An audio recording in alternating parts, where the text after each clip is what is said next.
Hello everyone, আমি নীলাঞ্জনা। আমার আরেকটি ছোট্ট মিনি ব্লগে সকলকে সুস্বাগত। আজকের দিনটা অন্যান্য দিনের থেকে একটু আলাদা, তাই আমি চলে গেছিলাম দক্ষিণেশ্বরে সেই দিনটা পালন করতে।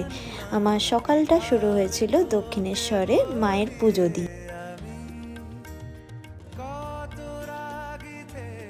আমরা মন্দিরে অনেক ভোরের দিকে গেছিলাম, তাই জন্য খুব একটা বেশি ভিড় পাইনি।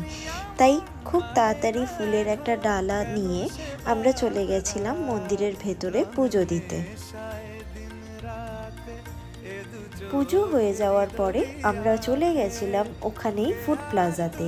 ওখানে গিয়ে আমরা সকালে ব্রেকফাস্টে পুরি সবজি খেয়ে আর একটু চা খেয়ে ধরেছিলাম ফেরার পথ। ব্যাস এভাবেই কেটে গেল আরেকটি দিন। আজকের মতো এটুকুই, আবার দেখাবে পরের একটি মিনি ব্লগে। টাটা।